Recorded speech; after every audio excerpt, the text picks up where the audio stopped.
CR101radio.com, podcasts, and more. R.J. Rushdoony, Easy Chair number 150, July 14, 1987.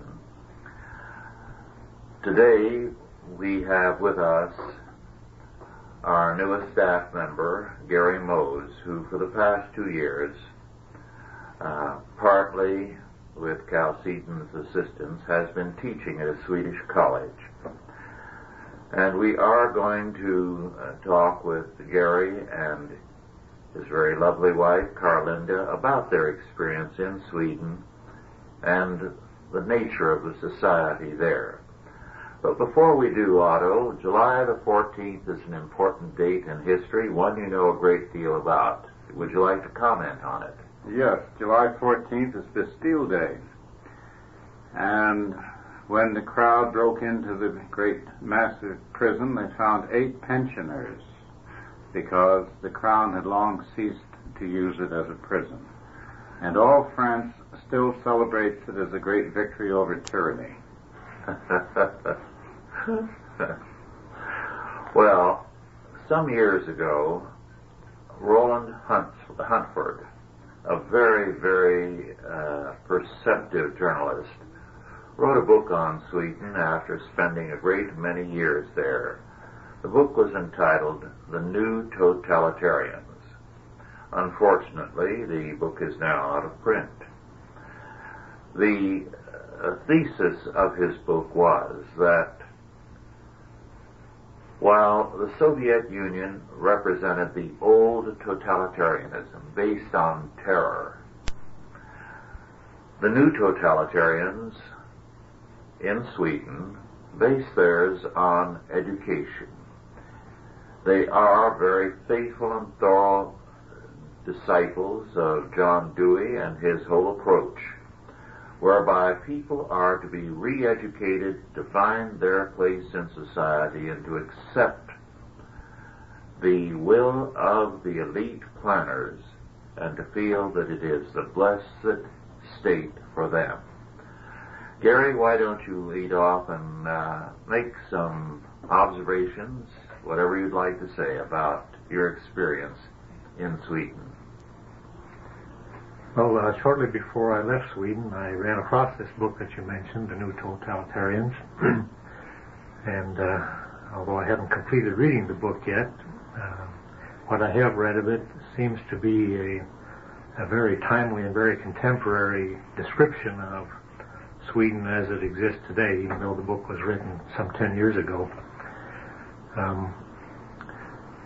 We have discovered in our short stay, the relatively short stay there of 2 years, that indeed the state has become God in Sweden. The Swedes for centuries almost have been predisposed to the idea of a paternalistic system, which of course is not always bad in a biblical sense, but in this case the role of the father has been assumed by the state, and Swedes in virtually every area of their life look to the state for their every provision. This has some very grave implications and consequences on families, on the church, on education, and virtually the living of every aspect of life. Carlinda, what would you say about life in Sweden, especially as it affects family life? Well, first of all, Sweden's a very lovely country, and when you first come, and even after you've been there a while, things look very normal and very calm, and families seem to be quite happy. But when you come to know families more intimately, most of the time both parents are absent from the home. Mothers must work because they simply can't provide for their families without both husband and wife working. And as a result, the children are given quite free rein to do whatever they would like to do. When we first came to Sweden, the children were the only ones who welcomed us readily. The parents tended to stay away until they knew us or had been formally introduced, and the children came and they knew they were welcome in our home, and from the beginning we had many children in our home every day, and as a result we got to know the children, and I would say that they're not necessarily happy children, although they do seem to have all the things they need for life. Swedes are very well taken care of materially, but once you get to know the Swedish people, as Carlinda says, you identify almost a longing, a spiritual longing for some dimension to life other than the material. I recall talking to an engineer some years ago who had lived in Gothenburg and worked in Gothenburg for about 5 years, a Dutch engineer.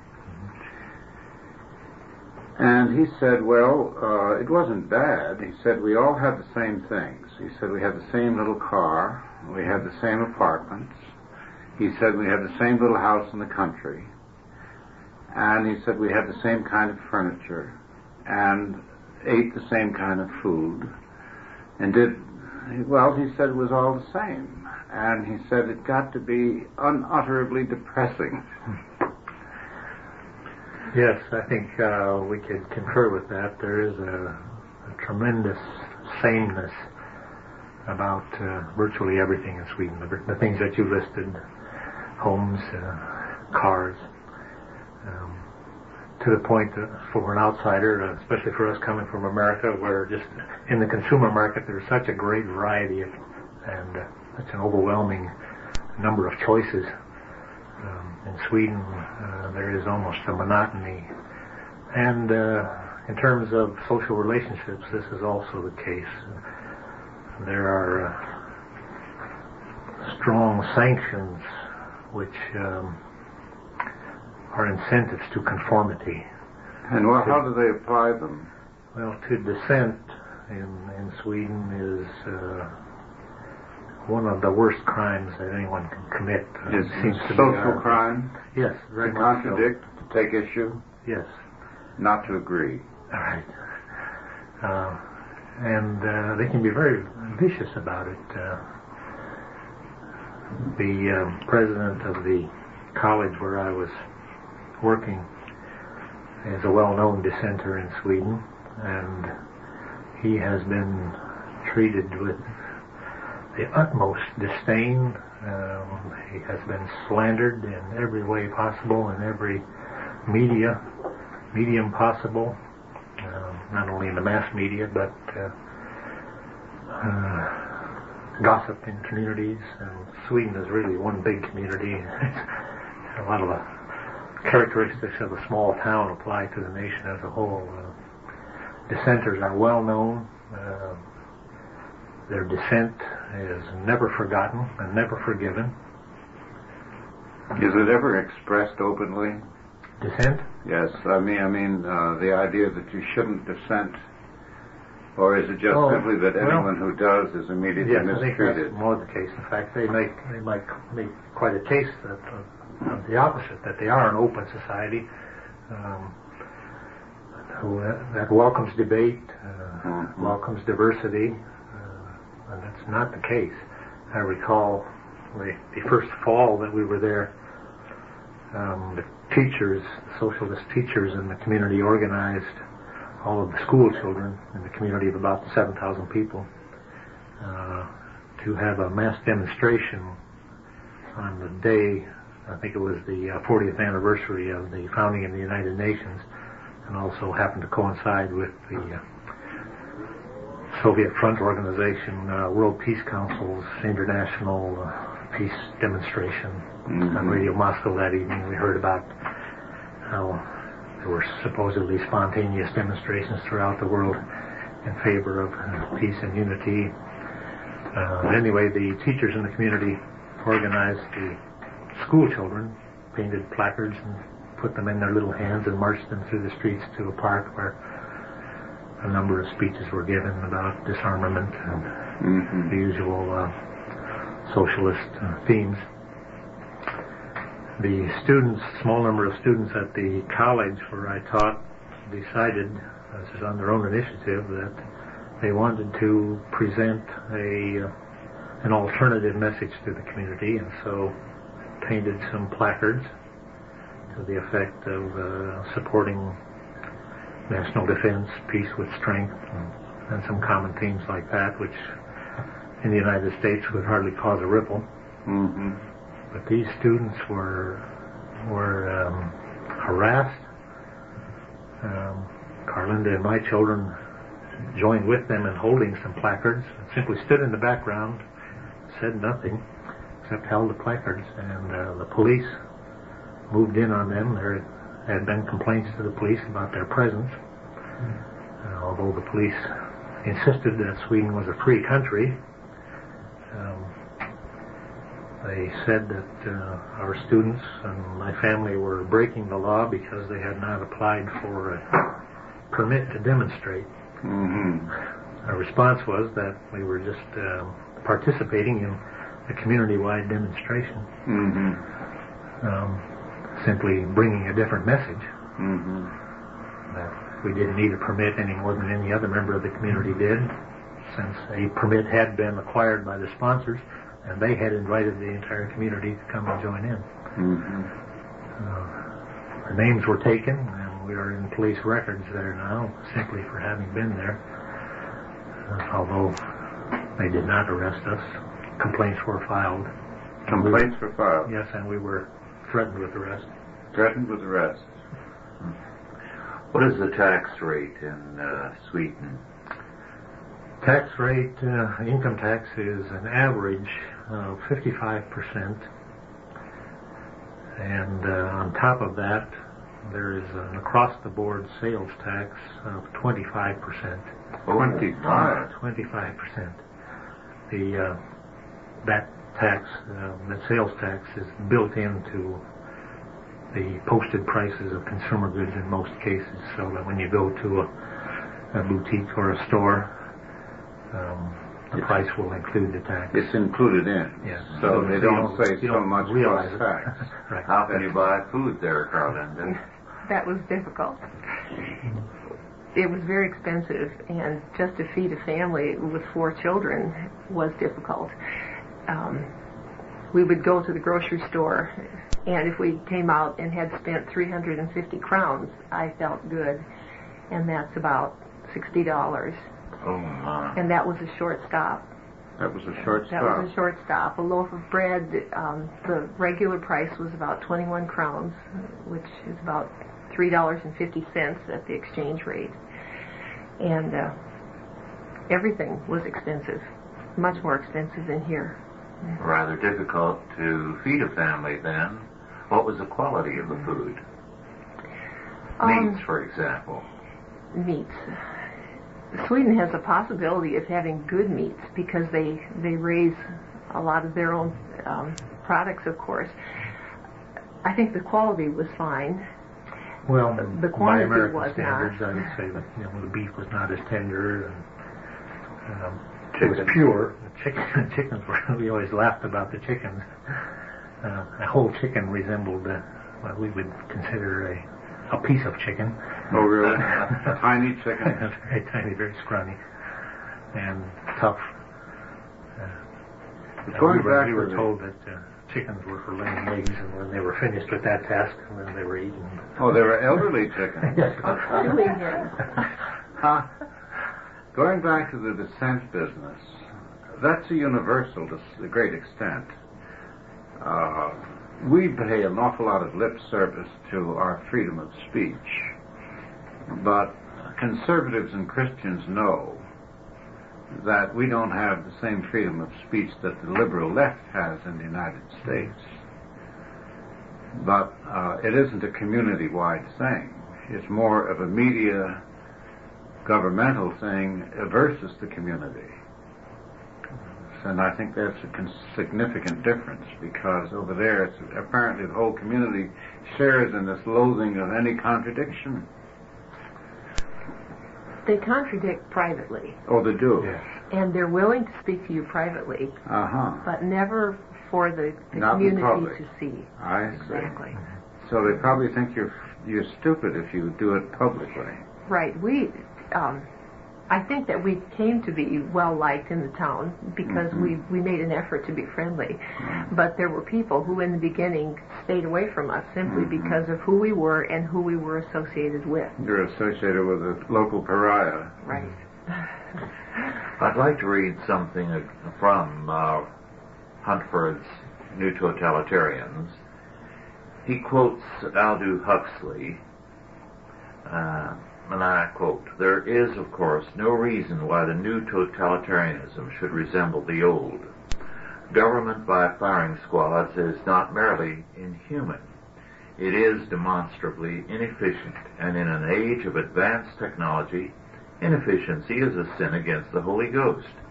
A really efficient totalitarian state would be the one in which the all-powerful executive of political bosses and their army of managers control a population of slaves who do not have to be coerced because they love their servitude," unquote. And Huntford adds, "Of all people, it is the Swedes who have come closest to this state of affairs." In other words, he says they have been educated into this slavery, and at least outwardly they profess to love it. Would you comment on that, both of you? I think that that's an accurate assessment. Whether they love it in their hearts or whether they have just simply become so accustomed to the servitude that they know no other way of life, they're dependent people. It struck me that in many ways the Swedes have become just a dependent people, almost to the point of being junkies on the provisions which are given to them.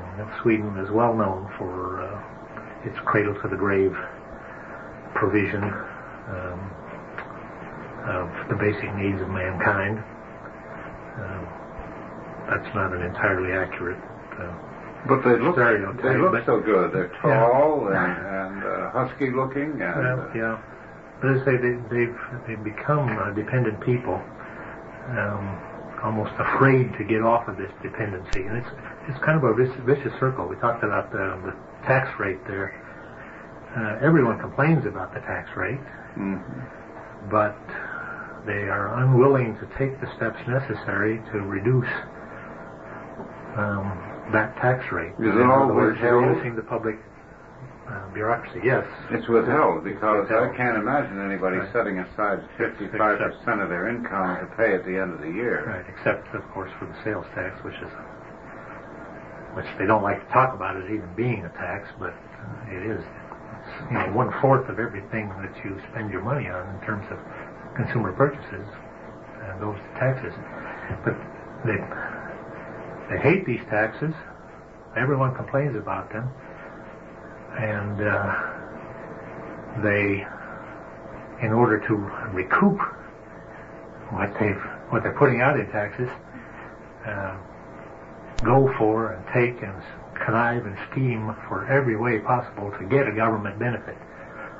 It's a matter of survival to recoup what you've paid, and so you have this vicious circle of a demand for government services, which of course results in a very high tax burden. And so you just have this continual vicious circle spiraling, really. What about the tax collectors? I think I read, was it the great director, I've forgotten his name now, the great movie director, Ingmar Bergman, yes, who fled the country because they were going to imprison him on the tax question. Well, we ran across a number of examples of wealthy people who leave the country. It's the only way the very wealthy can survive in their wealthy state is to take their money and run. Mm-hmm. What is the tax rate at the top limit? I heard examples that it was over 100%. Mm-hmm. That's confiscation. That's planned confiscation. Total. You have wealthy people who perhaps maintain a residence in Sweden to maintain their Swedish citizenship, but spend a good portion of the year out of the country. Quite often it's in Spain, where the costs are low and the living is fine along the Riviera and so on. We knew of a number of wealthy people who made that a way of life. Is there a family allowance? Oh yes, that's virtually automatic and across the board. If you have children, each child is worth, what was it? 400 crowns a month. 400 crowns a month, which would be the equivalent of about $60 per child. That goes up with each child you have. If I think one or two children, it's that rate. But when you have three, it's a little more. And when you have four, it's quite a jump. When you encourage larger families. No, I don't think they encourage larger families. Oh.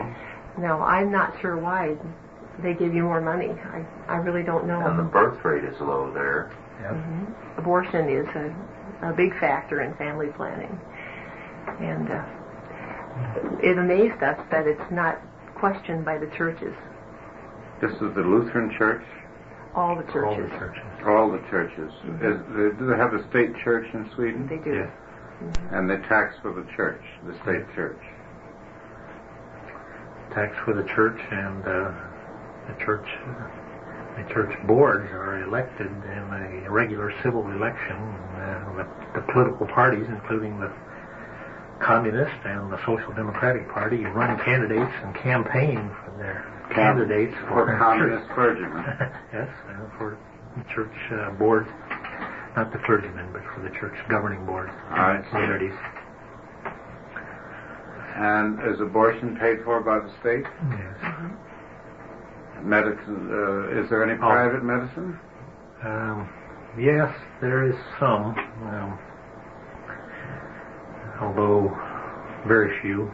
Very few. Very few private doctors. Dentists were a case in point, I think. I called for an appointment for my children to get in to see the local dentist, and they could get in within a month.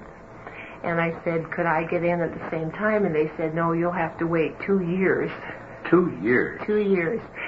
And I Good thing you didn't have a toothache. I just started laughing, and I said, 2 years? And she said, well, you can go to a private dentist if you would like to. But the waiting list in that town for an adult is 2 years. I really believe that Sweden is a system that centers around the children and children's rights, and adults all take a back seat. What do you suppose is the philosophy behind that? Do they expect to raise a new breed of some sort, like the new Soviet man? I would suspect that because the parents are not allowed to impose their beliefs on the children. It's a plan of breaking with the past. Mm-hmm. Yes. You cannot spank the child. You cannot force the child to go to Sunday school or church, even though they're not worth going to. You cannot impose anything on the child, so it's the state that does the imposition. Well, how does the children behave under this system? Atrociously. Are they difficult with their parents, knowing that they're protected by the government? Yes, that you might not believe that could happen, but it very definitely does happen, and it's common, and it's characteristic of most Swedish homes. I think the children know that they have a recourse outside of the home. Mm-hmm. On the children's television programs. There are two television channels in all of Sweden, and they're both owned and operated by the government. And on the children's television programs, occasionally, quite frequently, children are advised that if they have any difficulties with their parents, they are invited to call a number which flashes on the screen to make a complaint. And once a complaint is made, that complaint is accepted as fact, and the child can be removed immediately from a home without any investigation and placed in a foster home. And if a determination is made by the local welfare board that the child's complaint or a neighbor's complaint or anyone's complaint against a parent in favor of a child has some merit, whether it does or not, but if a decision is made that it does, that decision is final. There is no court to appeal to, no recourse whatsoever. There is no appeal from a decision of the child welfare officials. So the child is taken from the home permanently? Could be. And how do they treat the child in their institutions? My recollection of institutions around the world is that they're not the kindest places.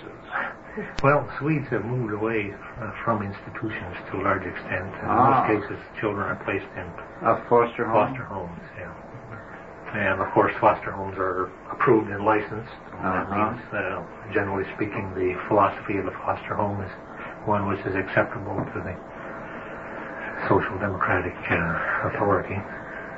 In this country, the public school counselors are trying to encourage the same kind of attitude among the children, stating that if there are problems at home, if their parents are making them go to church or Sunday school, or have an insistence on prayers and family devotions, to come to them and they will do something about it.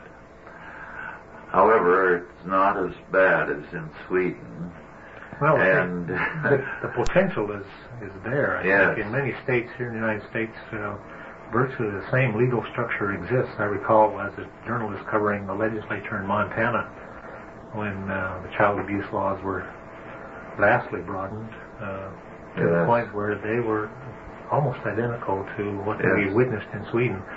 I remember when the law became effective, there was quite a public relations campaign to acquaint children and public school teachers, daycare providers, to be alert for evidences of what they called abuse, and that could be just about anything the child didn't like.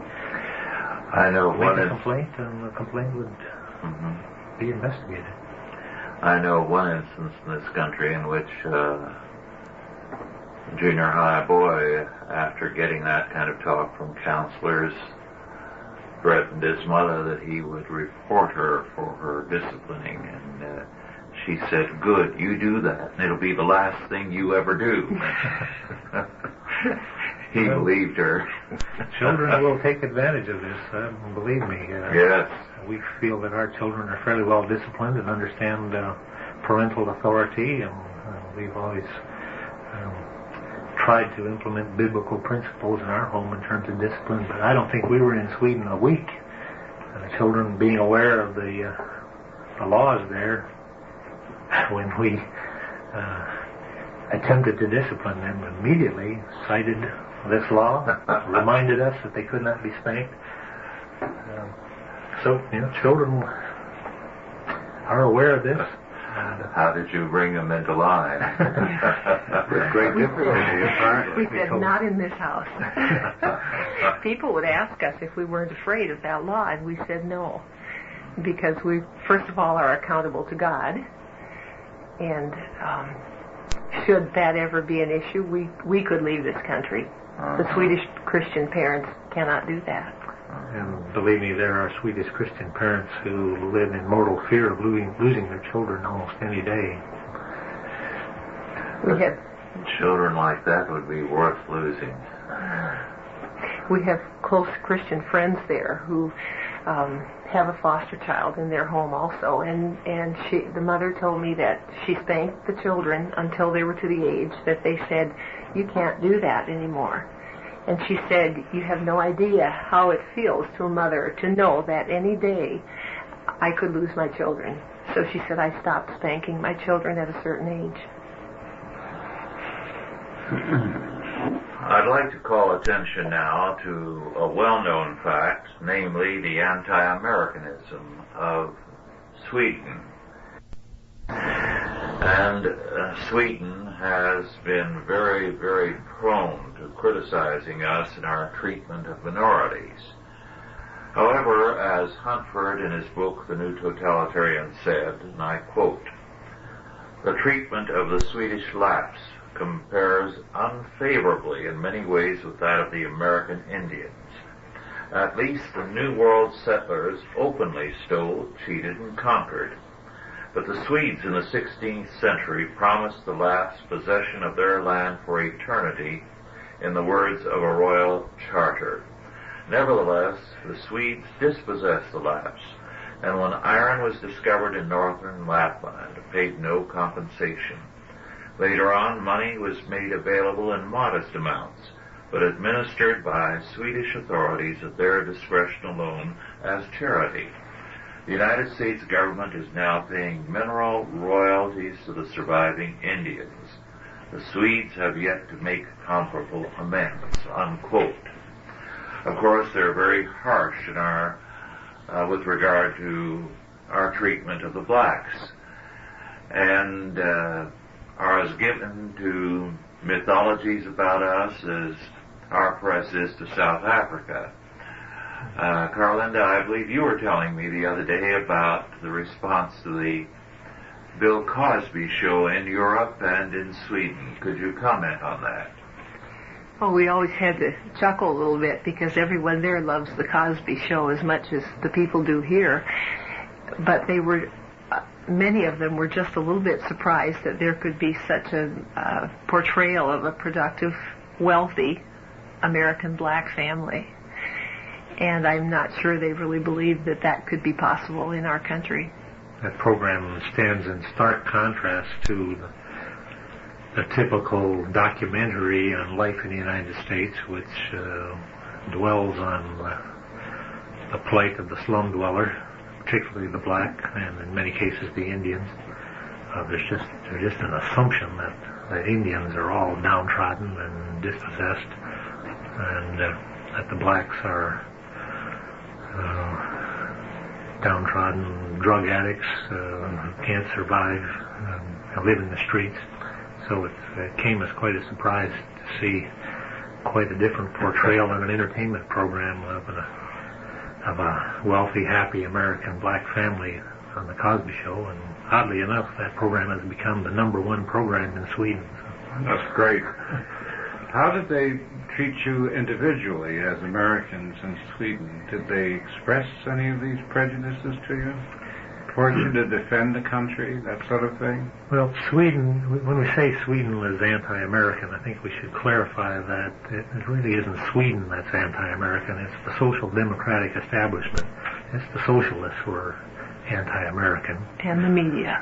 Well, the socialists and all of the institutions that they control, which is virtually every one.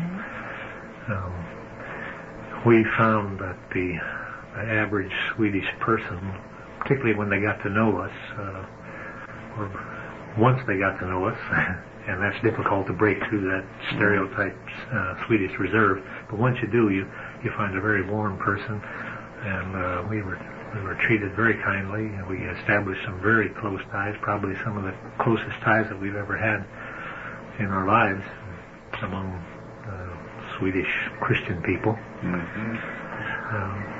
The anti-Americanism seems to be evaporating somewhat amongst the young people. This was fostered, of course, the anti-Americanism was fostered by Olof Palme, the late Prime Minister, who was assassinated last year. But the young people who have come into their knowledgeable years since the Vietnam era, for example,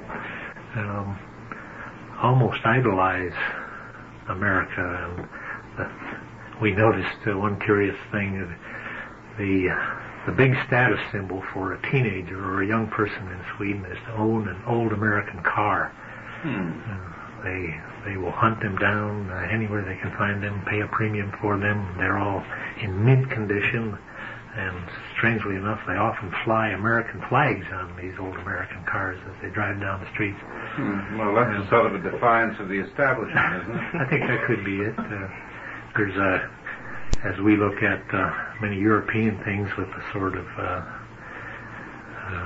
chic attitude, it's kind of the reverse there. It's chic to be made in America or have something American among the young and among those who are not socialists. How about the Christians? I mean, not churchmen, but the true Christians there. What was your observation, Carlinda? You said you knew a great many.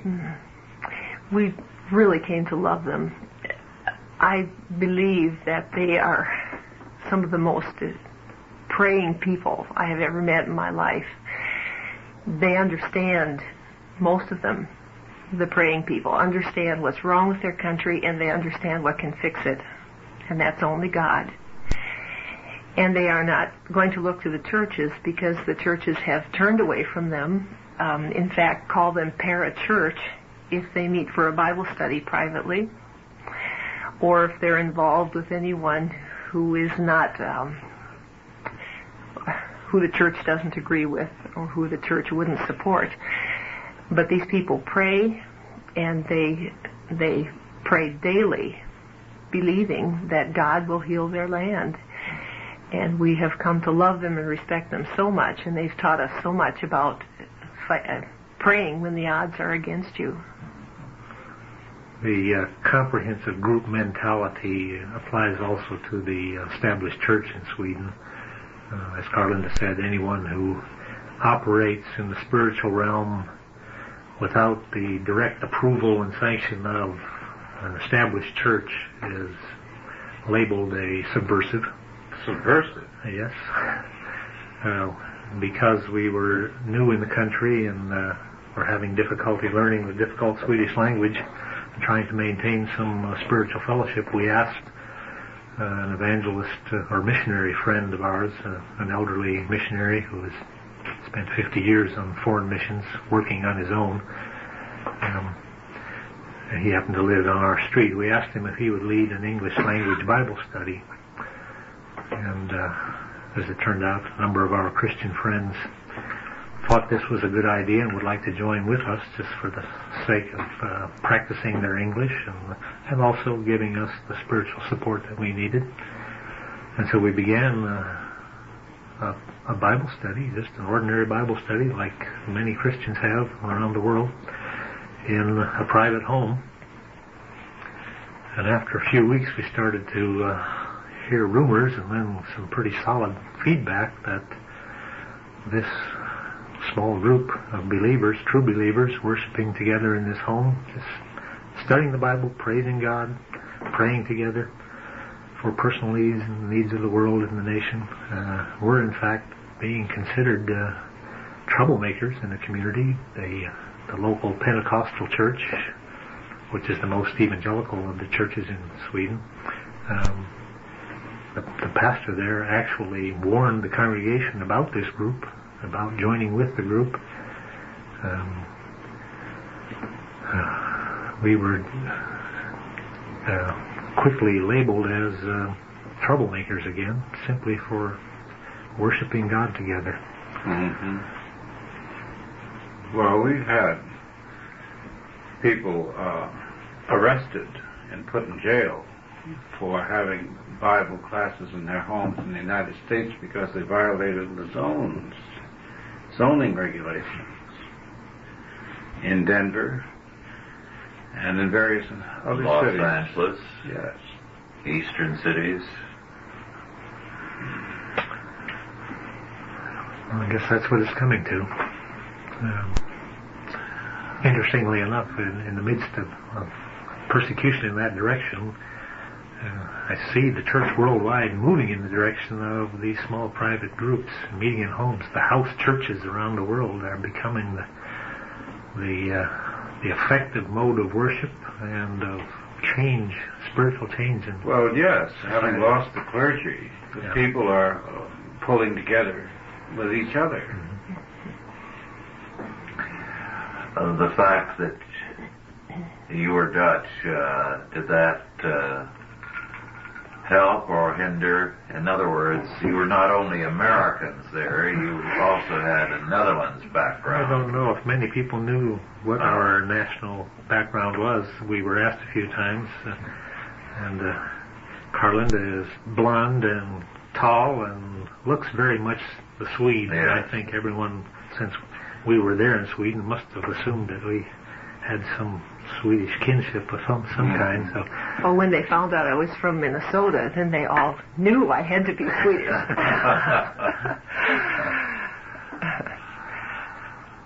Well, now, how about the willingness to learn? Students have mindsets in different parts of the world, in fact, even in this country. What was the mindset of the students there? Of course, you were dealing with a different type of student, one with a little bit more initiative than any of the others. You mean in the oh, college? you're talking about the college Yes. students. That was one of the great disappointments, I think, of my consulting career there at Scandinavian Christian University. We had a lot of inquiries from students, so there definitely is interest in an alternative to the state monopoly in education, particularly in the area of journalism. The journalism education in the state schools is thoroughly Marxist. So there is an interest among students, and there's an interest among the conservative elements of the media to have an alternative journalism education. So we had a lot of inquiries, but we noticed that as soon as the students found out that this school charged tuition, and by comparison to the United States it was just a pittance, a token tuition, they realized that there was free education to be obtained in the state universities, and so that was a major obstacle. They're not accustomed to paying for education. Not accustomed to paying for education or for anything, and so we lost a lot of inquirers that way. The ones that we finally did get, and the enrollment is very small there, I was really disappointed, not so much in the caliber of the students, because they were bright, and some of them showed some real potential in terms of being writers, journalists, reporters, but seemed to lack a determination to obtain a quality education.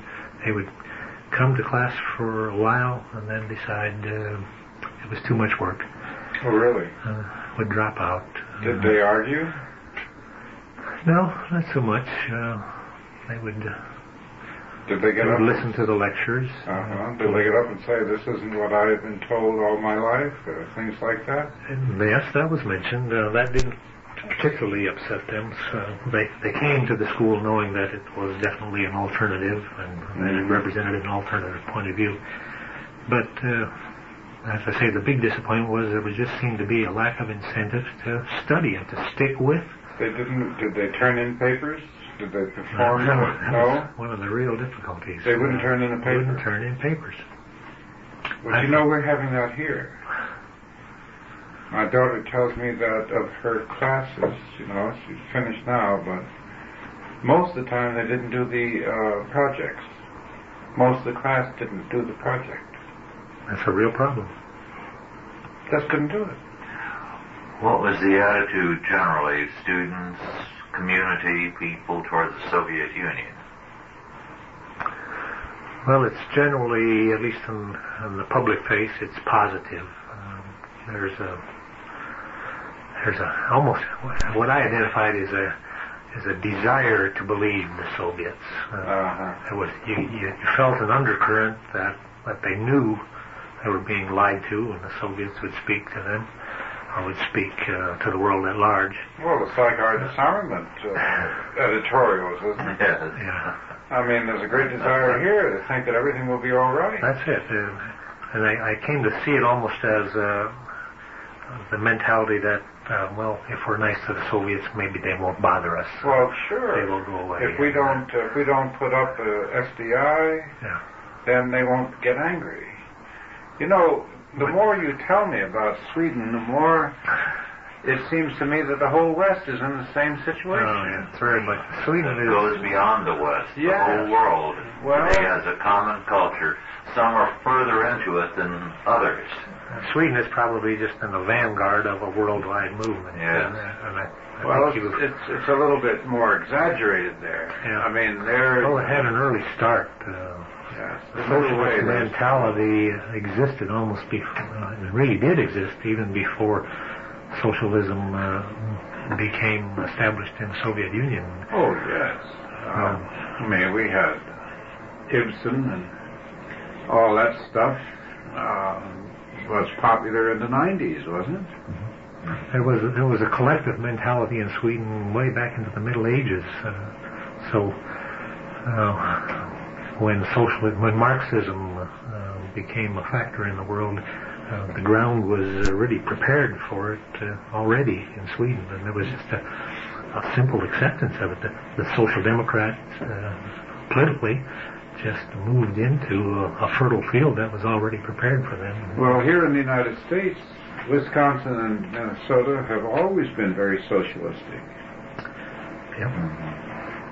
And we were both born and raised in that area of the country, and having been in Sweden now, we certainly understand much better why that area of the country is the way it is. Well, I remember the last socialist mayor of Milwaukee. He was a socialist mayor for over 20 years. And the Socialist Party, Socialist Labor Party, which was a Trotskyite party, but the Socialist Party, the real Socialist Party, was very strong up in that part of the United States. And I don't know, we have a situation here, we have liberals who are socialists. They call themselves liberals, but they're actually socialists. Mm-hmm. Interestingly enough, one of the non-socialist parties in Sweden goes by the name of the Liberal Party. Were you happy to leave? Were you sad to leave? Did you ever get past the colonial stage? You know, at first everything is foreign, everything is different, and it's interesting. Then everything is different, and it becomes a pain in the neck, and you can't stand it. And if you overcome the second stage, then they tell me you're acclimated. Well, Did you ever get past the second stage? I think we left with both of those feelings still existent. I personally enjoyed living in Europe, as you say, just because it's different. Sure. I really enjoyed the differences, the cultural differences, learning about it, and being that close to the Soviet Union. One of my real interests is Soviet foreign policy and foreign action, so I spent a great deal of my time in the evenings listening to and analyzing Radio Moscow's English program. Reading from the New York Times. Yeah, I guess we subscribe to the International Herald Tribune, which is a combination of the Times and the Washington Post, and it was incredible listening to Radio Moscow and its very common propaganda themes, and then turning to this newspaper and finding the exact, almost the phrases and words showing up, within days, working together, working hand in hand. It was more than a coincidence. It just had to be. What do the people hope for there, Carlinda? Let's say the average family, housewife. What is their vision of the future? Most of my friends were Christians, so I can speak about them. The ones I know would like to have Christian education for their children. I think they're afraid for their children because they know that they're going to be taught things they don't want them taught, but they have no way of stopping that. Christian education is available in some places as long as it's state-approved curriculum, but it's in very few places. And one family we know would dearly love to come to the United States, but they have no relatives here. They have no job here, so it's probably impossible. And they would like their children to be saved from what they face. We have some close friends who are refugees from Iran, very family-oriented family, although they're not Christians, they're Muslims, nominally. Came to Sweden because it was available to them, the best way that they could get out of Iran, and are being well taken care of, as many immigrants are, at least in their initial stages. The family left because they had a 14-year-old son who was very close to being inducted into the army, and they knew that when he would be gone and he would be dead, because Khomeini is sending the waves to the Iraqi front, and that's the last they hear. So we have, hundreds and thousands of Iranian families who are leaving Iran to save their children. This particular family now has just written me a letter begging me to help them come to the United States because they still fear for their children. They want to bring their children up in a way that they can have control over them in a positive sense, to rear them as they, according to their own values, and they know that that's not going to be possible in Sweden. Well, Sweden was the first country to wipe out the laws against pornography, was it not? I'm not sure about that statistic, but it could very well be evidence what's available in terms of pornography in the country. That was one of the most distressing things to me, to go to the grocery store and at the lowest rack level, the most obscene magazine that you can imagine, and any picture that you can imagine was visible to children. In the places where you rented video movies, the worst pornography was mixed right in, next to, in fact, the children's movies. Movies are rated for younger ages, not by sex and bad language, but by violence.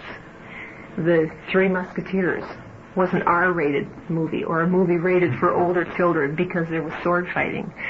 But we took home a movie for our son's birthday. It was a comedy that was rated for children 6 years old.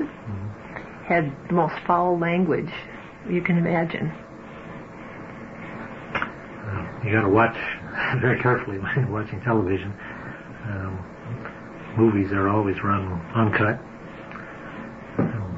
As a family, we spent some time watching any English language program that would be on, just to have something to watch when we first came. And on occasion we would watch an American television movie or a theater movie that had been shown on American television. We had seen it on television and thought it to be a good, clean movie. And then realizing in the middle of the program that apparently it had been cut and censored for American television, and not so on Swedish television, we suddenly found our children confronted with nude scenes and sexual escapades, and so you always had to watch. You never knew what would show up on television. What effect did this have on the Swedish people? Well, they seem numb to the whole idea. In fact, they're proud that this is the Swedish way, to be liberated sexually, not to be ashamed of their bodies. They make a great case about that. They're not ashamed of their bodies, and so we can go out to the public beaches, and the children generally swim without any swimming suit on, and the adults, the women, commonly swim topless. So in fact, that's a very common thing. It's not unusual to have your next door neighbor sunbathing in the nude.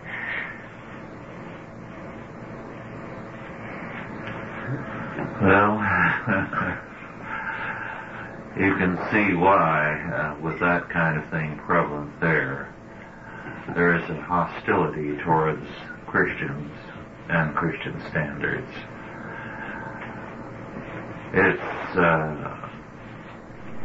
said that Norway offers some resistance to this sort of thing. Were you able to get any insight into the situation in Norway? Well, limited. The insight that I did get was very disappointing in one particular area, and that was in the area of homosexuality. Norway, in fact, was the first nation in the world to pass a national law forbidding any kind of discrimination against homosexuals, and that it was so sweeping that it included making derogatory remarks about homosexuality. Oh, you mean in public or anywhere. From the pulpit? Yes, and including from the pulpit. That's how the matter came to my attention. One of the adjunct professors at the college where I worked, our professor of practical theology, is the pastor of the largest and fastest growing full gospel churches in Oslo, and a very, very active Christian reconstructionist, as a matter of fact, and very active in applying the Christian faith to practical areas of living in society. He also was the first to establish a Christian radio broadcast, and has now broken the television monopoly and has put together a satellite network. On his radio programs, the subject of homosexuality was discussed, and he led a nationwide campaign against homosexual influence in Norwegian society, and the homosexuals would call into his radio program and pretend to be repentant homosexuals, ask for prayers, and then in the middle of the conversation would suddenly throw off the mask and start to say very obscene things to him, proposition him on the air, harass him to the point where he just couldn't accept the calls on his program anymore.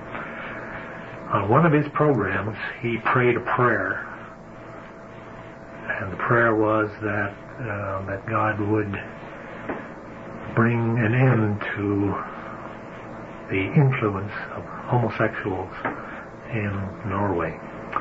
A lesbian member of parliament who was responsible for passage of that law brought charges against him, criminal charges. He was originally acquitted in a local court, and through the work of this lesbian member of parliament, the National Minister of Justice prosecuted an appeal to the Supreme Court, and that acquittal couldn't happen in the United States, but the acquittal was overturned, and he was convicted at the Supreme Court level. The case was sent back to city court, where, for sentencing, he was sentenced to jail time, which was suspended, and given a fine. I forget the amount now, but it was a substantial fine. What should you call them over there? Excellencies? You just don't say anything of a negative nature about homosexuality. And his prayer, that simply a prayer, not naming anyone, well, then not calling for no freedom of discrimination. speech. That's exactly what happened in his case. Yes, that's a good point, Otto. Freedom of speech is being destroyed in the name of non-discrimination. Mm-hmm. And freedom of speech requires that you discriminate between good and evil, right and wrong. Of course, and it also means freedom to express your opinion. Yes. And you have a perfect God-given right to dislike something. Mm-hmm. You know, if you don't like spinach, that's okay. And if you don't like an individual, that's okay too. You don't have a right to be unjust, but you certainly don't have to admire what is loathsome to you. Yes. Well, our time is just about up. I think this has been a most rewarding session because it tells us the direction of our world today. Sweden is, as you said, in the vanguard. And here, where we can still speak out against some of these things, we had better do it and set an example for the world and reverse this world trend. Or else God is going to judge us. Too much is given of them, much shall be required, our Lord says. Well, we thank you all for listening. God bless you all. And we're going to go into some other areas behind the Iron Curtain with Gary and Carlinda on another occasion.